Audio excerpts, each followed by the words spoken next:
Sunday. I'm Tara. You can probably hear from my voice. I am from the U.S., but I've been living here for 6 years now. I basically moved here to pursue my big American dream. And of course, that dream is having healthcare. Yes, and I have some exciting news. Believe it or not, as of last month, I actually passed my German language exam. Thank you.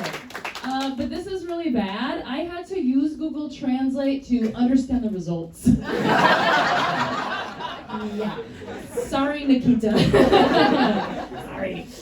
Can I do a couple dark jokes about the U.S.? Give me a cheer. Yeah, good, because it's my therapy. I'm very stressed. What's going on in the U.S. right now. It hurts my heart. I was back recently, and a lot of my friends have kids. I do not have kids, but if I had kids, I would be very stressed right now. Not gonna lie, I would not send them to public school. No way. I'd shoot them at home. A little safer that way, you know what I'm saying? Healthcare is very bad. I had a girlfriend get breast cancer recently, and now she's got to decide whether she's going to use fat replacement to replace her tits or silicone, and I was like, girl, upgrade. I was like, what an opportunity, you know? I was like, girl, go for the silicone. Treat yourself, get some double D's, girl. You know why? She's going to need an OnlyFans to afford the chemo.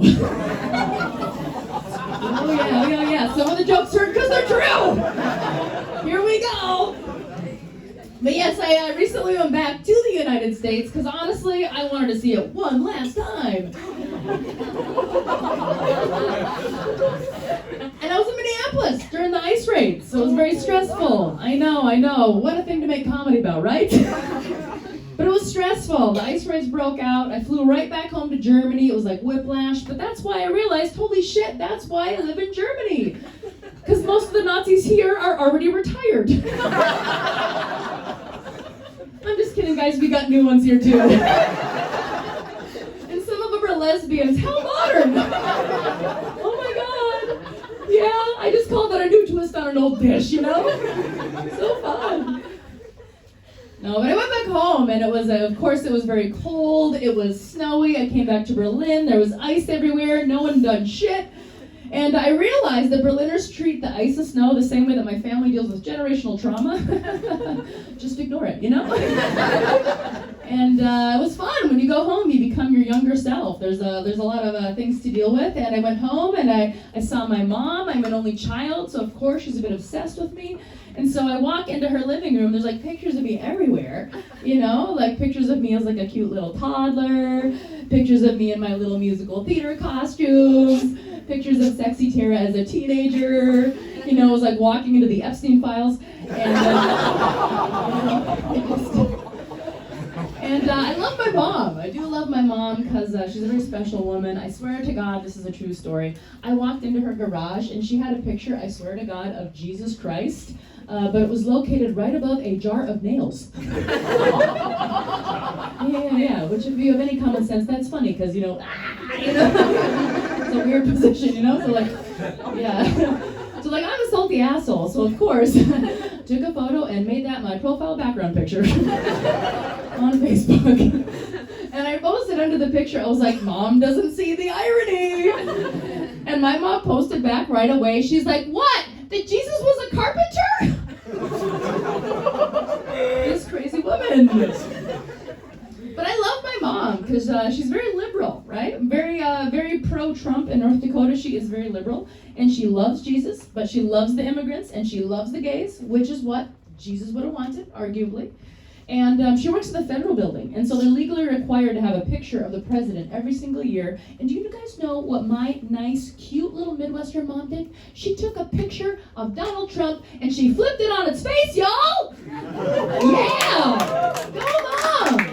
That is right! Go Mom! She flipped Trump on his face just like Bill Clinton did after he blew him. You know what I'm saying?